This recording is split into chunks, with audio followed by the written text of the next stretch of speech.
Ya Ali Mother, I hope you are all keeping well and staying safe. My name is Tanya Kanani and I will be your host for this evening. Before I share the programme for tonight, here are some highlights of the board activities this week. Tomorrow, we will begin with Sema Yoga at 9:30 a.m, where you can learn the art of embodied movement and experience deep relaxation. At 12:30 p.m, we have the Golden Club, consisting of faith and well-being talks. In the evening, at 8 p.m, join the Women's Activities Portfolio as they are holding a workshop called Preparing for Parenthood for expecting parents and parents of newborns. On Wednesday, the Women's Activities Portfolio are also holding a Sisterhood Talk. This is a safe digital space for women to come together, support one another, and create meaningful connections in a time of uncertainty and upheaval. At 5 p.m, the Aga Khan Education Board are holding a webinar entitled Bright Network, which will be on internships and careers advice, available to A-level students and school leavers. Thursday, we have a number of activities, starting with the Social Circle at 11 a.m, with a variety of stimulating activities. We also have the popular Talking Hands class, which is an 8-week introductory course to British Sign Language, taught by Farah, Zara and Nabi. If that wasn't enough, once again, Bolly Beats will be on at 8 p.m, for anyone wishing to keep fit and stay active, especially whilst gyms are closed. Yesterday, we continued the weekly local Jamaati Zoom calls to further stay close and connected within our own Jamaats. In this session, the President of the UK National Council shared a message regarding the current lockdown and specifically the impact it and COVID is having on our economic well-being. If you missed the Zoom call, the President's message is now available on the Ismaili UK YouTube channel. In line with the President's message yesterday, today's programme is all about thinking ahead and how we can rebuild economic resilience. Salima Darsi, a director in foreign exchange derivatives trading, and Altaf Qasim, managing director and EMEA head of investment strategy and research at State Street Global Advisors, discuss how we can rebuild resilience into our education, careers, and businesses, as well as our personal finances, taking into account the current economic backdrop, looking to the future, and drawing on the strengths of our community. Before I sign off for you to enjoy tonight's programme, I'd like to take a minute to remind the Jamaat of our Reflections telephone line. There are members of the Jamaat, perhaps even members of your own family or friends, that do not have internet access and are therefore unable to participate in these institutional evening programmes. Not wanting any Jamaati member to miss out, we are encouraging anyone that would like to take part to call into our weekly Reflections phone line, which has separate programmes in both English and Gujarati. The week's programme will be available for 1 week from 8 p.m. on Monday the 25th of January and is accessible 24 hours a day. Please note the day change of when these programmes will now be available. These can now be accessed from Monday instead of Sunday. Details of the programme for this week can be found in yesterday's Al-Saha and on social media throughout the week. A reminder that calls to the 0333 numbers cost no more than a national rate call to a local 01 or 02 number. Mobile phone tariffs allow the calling of 0333 numbers in your monthly quota of telephone minutes, therefore are free to call, provided you have not used your quota of minutes for the month. Please do inform your family and friends without any access to the internet about the Reflections phone line. That's all from me. I hope you enjoy tonight's programme. Continue to stay safe and well at home. Ya Ali Mother.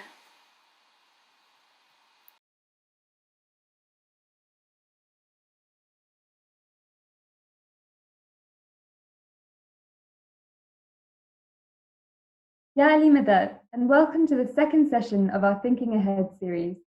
Tonight we'll be joined by Altaf Qasim and Salima Darsi, who will speak to us about the theme of economic resilience. So, to kick things off, it would be really useful to understand what you guys take the term resilience to mean. Perhaps we could start with you, Altaf. Well, Ya Ali Madad, Alicia, Ya Ali Madad, Salima. Thanks for the question. I would say for me, resilience is about not being fragile. It's being able to be pushed around, to be pulled, to be moved in different directions, but not break. So that's for me what resilience is. It's the opposite of fragility. So, and resilience is like a muscle as well. Just like our muscles need exercise to become flexible, to get stronger, same with our bones. So resilience needs exercising. It doesn't just happen by accident or by evolution. You're not born resilient. You have to become resilient. And to become resilient, you need to take that exercise. You need to think about either in your education, your career, your business, what might go wrong and how it could go wrong, and try and work out how to get things in place so that you're protected when things do go wrong. Because we know things will always go wrong. And what we do know about crises is that they're always different from the last one. So you need to think creatively, imaginatively about what could go wrong in the future and how you can protect against it. So for example, you may want to make your business more resilient by diversifying. You may want to make your education more resilient by building on lifelong learning skills and so on. We can talk about that a bit later, but I think the main idea of resilience is being strong when change happens and being able to withstand that change. I really like the concept of thinking about resilience as a muscle that we need to exercise. And that's something that kind of rings true with me and my own interpretation of it. Salima, it would be really interesting to hear your views on what you think resilience means. Ya Ali Madad, Alicia, and Ya Ali Madad, Altaf. I couldn't agree more with what Altaf was saying. Resilience really means to anticipate change. So seeing potentially what could change in the future and acting now and putting things in place now that actually makes you withstand those changes and those challenges better. And we can't predict the future. Even in this crisis, no one really knows what the end outcome will be or how we'll get there, what the recovery will look like if we get that much of a recovery. Every day we're getting new data, new information on vaccine trials or on trade or employment. So our view of the future is changing constantly. But we do know that we are in a different landscape, we are in a different world. And instead of being pushed and pulled around by life and what it brings and being reactive, being resilient means actually today we should be a bit more proactive and see what potential changes lie ahead and how best we can prepare for them. Thanks, Salima. That's a really helpful way to think about it. And Altaf, if we can just take this theme of being more proactive, how might we apply that to our personal and professional education? And what could we do to build more resilience into those? Yeah, well, I think in education, something that Hajra Mahmoud's long talked about, but which is now more important than ever, is this idea of lifelong learning. So lifelong learning means taking lots of different learning opportunities throughout your life. And now that can seem overwhelming, learning for your whole life. But honestly, what it really means, I think, is looking at all the opportunities that you have available and taking the best of them. And it doesn't just mean formal education. There's vocational education, so on-the-job education, internships, work placements. And there's charitable and volunteer opportunities as well. They're all things that you can learn from. So, and this is something that our community gives us a lot of avenues to pursue. So we're really lucky that we have a lot of opportunities for lifelong education, and we just need to take the best of them. So it also means thinking about transferable skills. So transferable skills are skills that you can apply in one place, but you can also pick up and move to other places. So they're not just for one type of job in one location, for example. If you change job or move geography, transferable skills can come with you, and that's what you're trying to get out of your lifelong learning. So, for example, another buzzword is STEM. So STEM stands for science, technology, engineering, and maths. But STEM skills are eminently transferable. They really work in lots of different fields. I met an English graduate the other day who's a volunteer like us, and he told me that 80% of his work now is looking at data. So the STEM skill of data science is something that even he, as an English graduate, uses in his daily work. So having STEM skills doesn't mean you have to have a STEM career, doesn't mean you have to have done a STEM degree, but these are transferable skills, like I said, like data science, like computer programming, that you can pick up and move with you to lots of different jobs. So even myself in the field of investments, I recently took a couple of courses in Python, a programming language, because I first learned to program 30 years ago and I needed to refresh my skills. And I think that's a good rule of thumb as well. I think those of us who need skills to keep earning should be refreshing those skills at least once a year. And learning's not just for earners. The rest of us should also keep trying to learn. Maybe say once every 3 years, try to learn something new, take up a new hobby or a pastime. But education resilience is really about lifelong learning. Thanks, Altaf. And I guess you've touched on two really useful concepts there, which are transferable skills, but also making sure every few years we pause and think about new skills we might develop. Salima, it would be good to have your thoughts on how we can build more resilience into our careers beyond kind of what Altaf said about transferable skills and new skills. Sure. So one concept I wanted to mention here was something that Sheryl Sandberg wrote about in her book, Lean In, which I'm sure that many of you have read. And she talks about careers and career paths not being on a career ladder, but to think of them as more of a career climbing frame. She says that ladders are far too limited. You can only move up and down or on or off, whereas if you think of your career as a climbing frame, that you can move in many different directions, you can actually acquire new learning and new skills. And essentially, this will equip you with your own unique skill set, your own USP.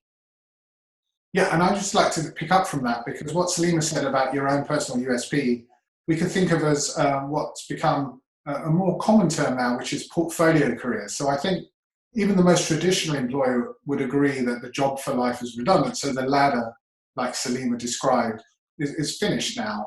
People have these climbing frame type careers, and you could call that a portfolio career as well. In a portfolio career, you can do lots of different things at the same time, or one after the other. They don't all have to be in the same field. Some could be charitable, some could be paid employment. But the idea is you keep adding strings to your bow. And by that, you make your career more resilient and you make yourself more employable. And a job for life might be what we used to have in the past. The portfolio career is increasingly what people have now. But I don't want to say that a portfolio career is for everyone. And definitely when you start in your career, it makes sense to focus, on the initial part of your career, lay those foundations.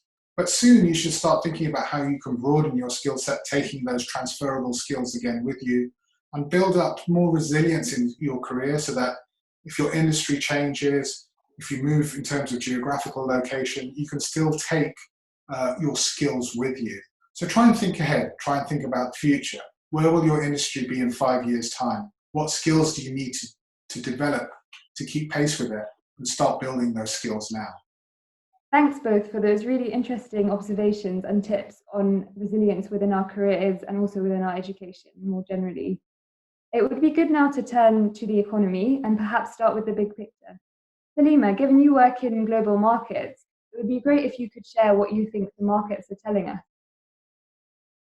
Sure, and some of you may be asking, why is this even relevant? Well, markets are really interesting because they're forward-looking.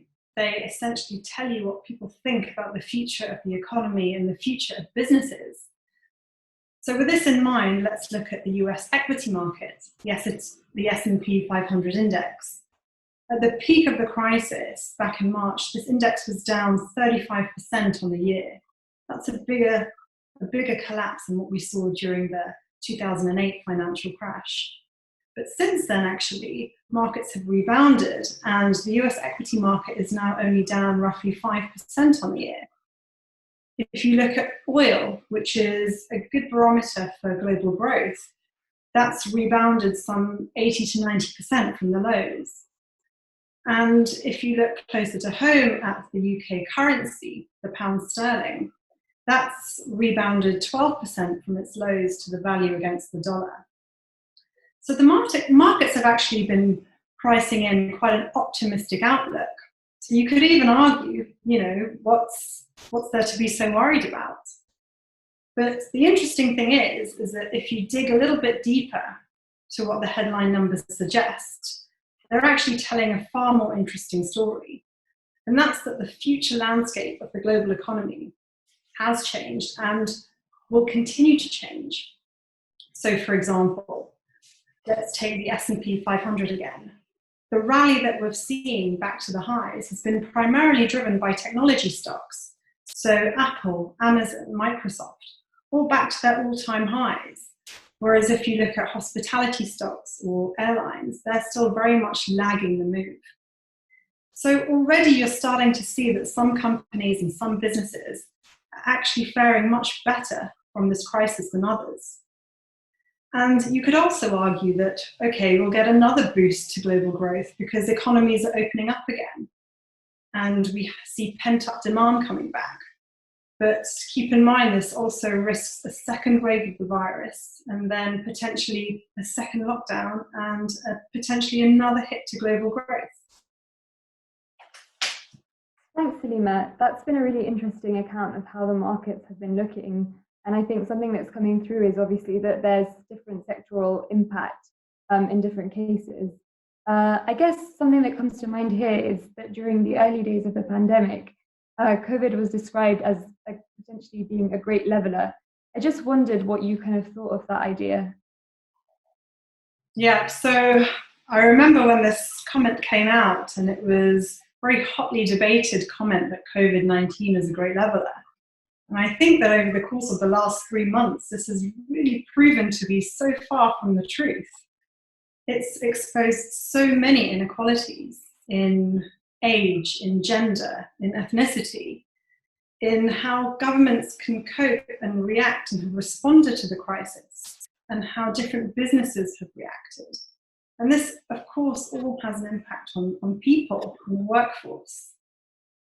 If you look at people that are able to work from home, they tend to be in higher paid jobs, whereas those who are in manual jobs don't have that option of working from home.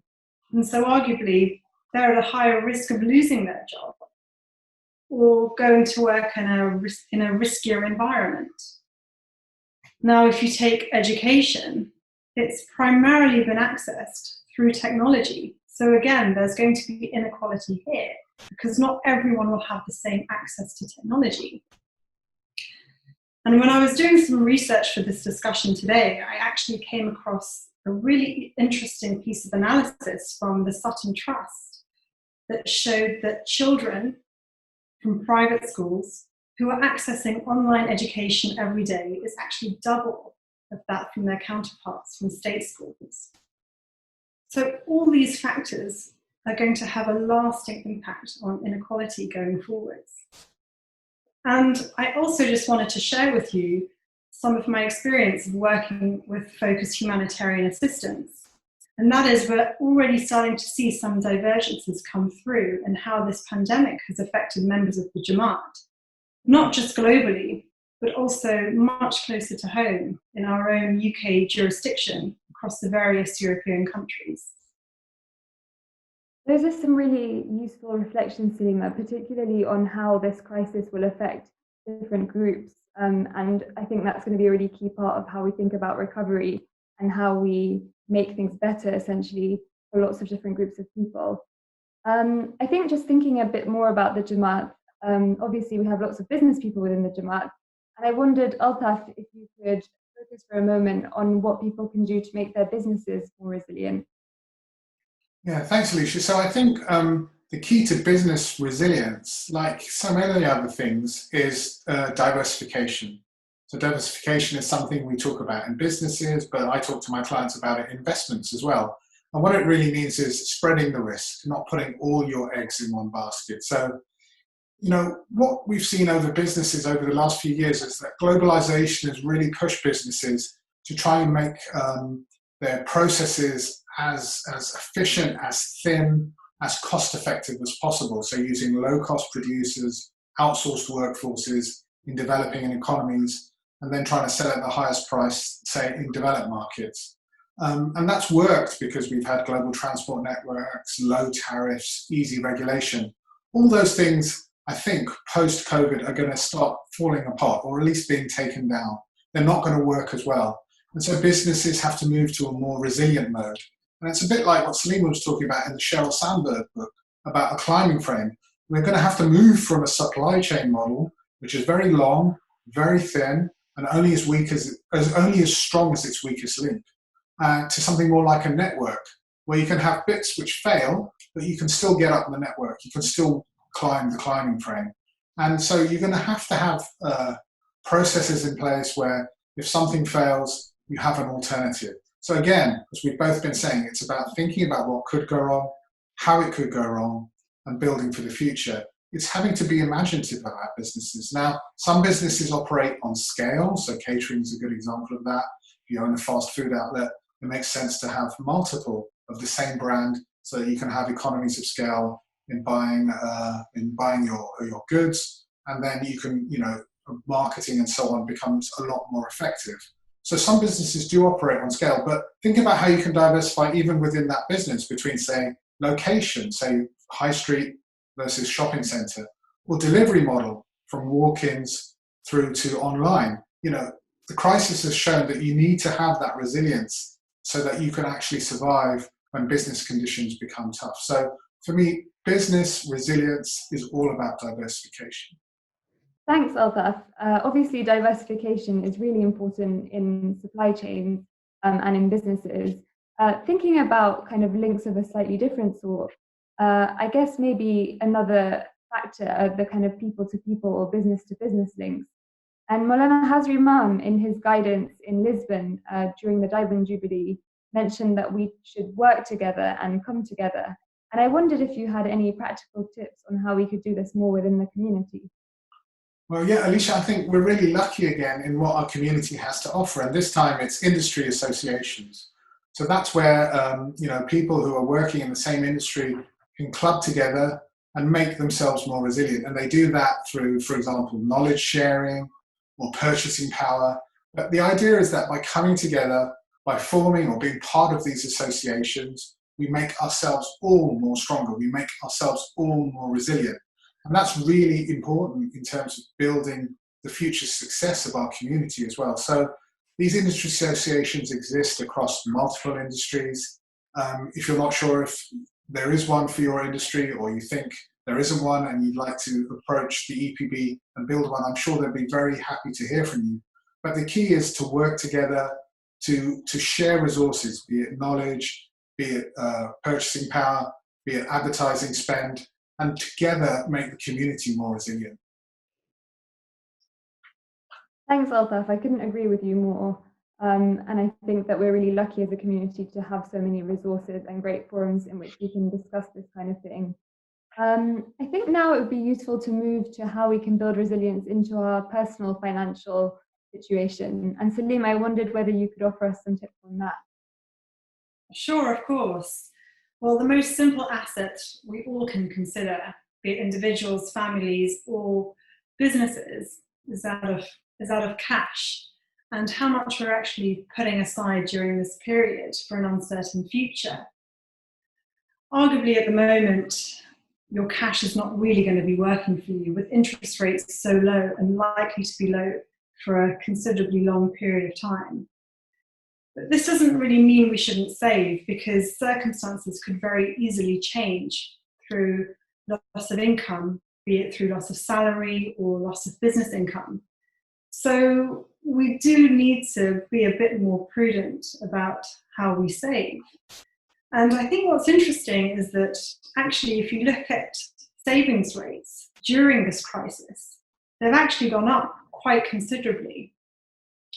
So for the month of April, US savings rates actually got to 33%, and that's over triple what it was any month last year. So if you look at the data, it is telling you that people are being more prudent. But this could also be a function of the fact that people aren't able to spend money because countries have been in lockdown and nothing's been open. So it's worth considering, as lockdown restrictions are lifted and the economy starts getting back to normal, how does that affect your spending habits in this new world? And I think it's something we all need to be quite mindful of, especially as government support is going to be unwound as well in the coming months. Thanks, Salima. I guess in one way, we've all been saving while the government's been spending.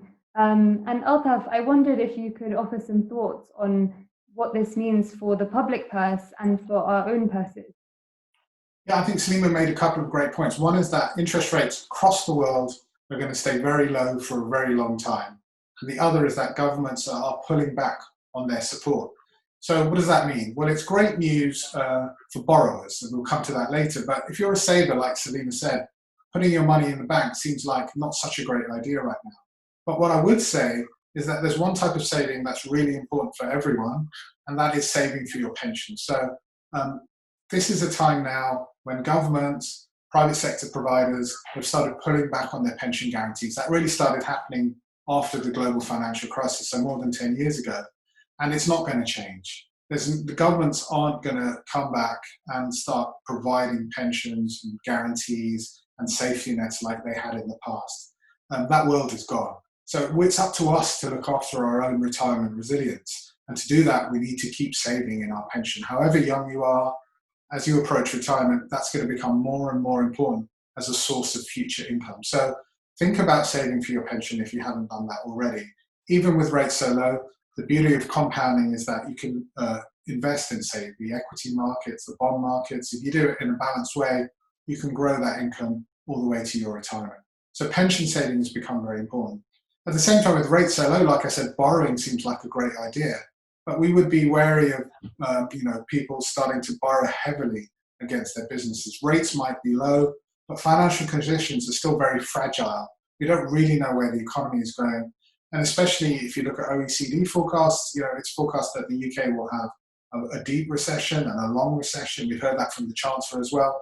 Germany looks like it might come out a bit better, but still, with the uncertainty that's out there, we would definitely caution members of the Jamaat against using too much leverage against their businesses, has happened at the end of previous financial cycles, and be a lot more prudent about their borrowing. But saving for your pensions, that's something that everyone should do. Thanks, Altaf. And that's actually a very good reminder for me to think about my own pension, which I've willfully ignored since I entered the workforce.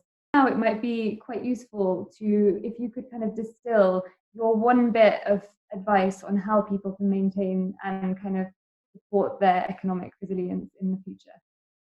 Well, I think it rests on the three blocks that we've talked about: education, career, business, thinking about diversifying. So that's very important, spreading the risk, making yourself more resilient through education in lifelong learning, through your career by building that, by using that climbing frame that Salima talked about.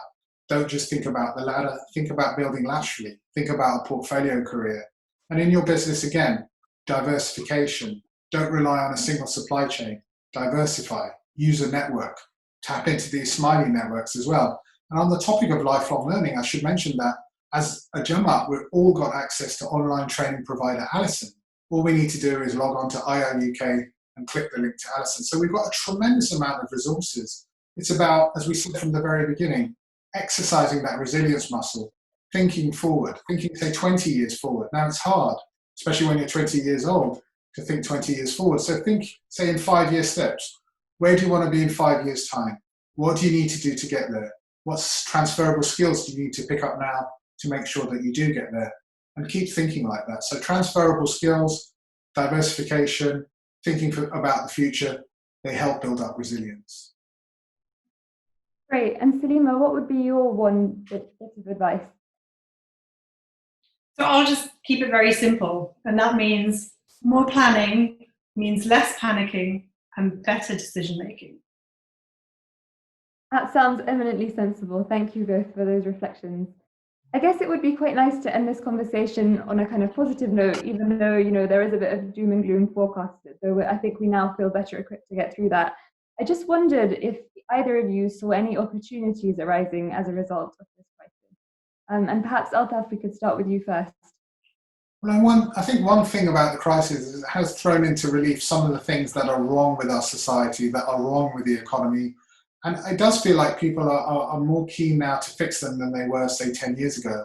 So, for example, the environment. People have stopped moving around, air transport, car transport pretty much stopped for a couple of months. And we all saw the change in the environment.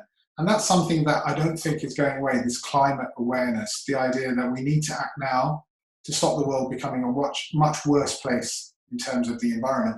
And we talk about in investment about ESG, which stands for environment, social, and governance. I've talked about the environment part, but on the social part, that's really been brought into sharp relief, looking at things like income inequality that Salima talked about, where the jaws of inequality have been widening for several decades, trying to bring them back together. And on the governance side, trying to make sure that companies are better managed so we don't have those questionable employment practices that a lot of the kind of success of some companies has been built on. So I think people are going to start looking at these things, and if they truly do address them, then I think could be a lot of positives that come out of this crisis. That really rings true, Altaf. And actually, I think a lot of us have thought about what we actually really need at this time and what we think is important, you know, in terms of both for our own selves and for our families and for the wider society we live in. Salima, what do you think are some of the potential silver linings of this crisis? So I think one reason we have to be optimistic about this crisis we find ourselves in is that quite often when we're hit by crises and we see a big shift in landscapes and the world as we know it, this quite often paves the way for innovation. And I came across this really inspiring story, and that was that Sir Isaac Newton actually discovered gravity during the Great Plague of 1666, when he was practicing social distancing and working from home. And over the last 3 months, all of us, in our own way, we've all had to adapt in some shape or form to this new environment that we find ourselves in, be it working from home or leaving our home to go and work on the front line or be an essential key worker, or homeschooling our children, or taking that extra little bit of care to look after the vulnerable people in your family, or embracing technology to keep in touch with loved ones. We've all had to adapt in some way, and it's inherently part of our human nature then to want to think of new solutions to overcome challenges and to find new ways of doing things. So this potential for more creativity and more innovation is something I think we can all be quite optimistic about. And I think that leads quite nicely to guidance from Maulana Hazri Imam, when he said to us that we can make the vehicles to go over those bumps in the road. Thanks, Salima. That's a really nice reminder of that bit of guidance. And actually, I think this brings our discussion to a close, so that's a nice positive note to end things on. Thank you both so much for your time. I think you provided everybody with a lot of food for thought, and I certainly will be thinking about my own economic resilience and that of my family when we sit around the dinner table a bit later. I guess kind of what you've pointed to shows that, you know, just as we're able to adapt to this time, it's within our gift as human beings to think about the future and plan and prepare for that a bit better. And I think you've definitely inspired us to do that, particularly around this particular topic. So thank you very much for your time, and I hope everyone's enjoyed viewing at home. And Yali Madat.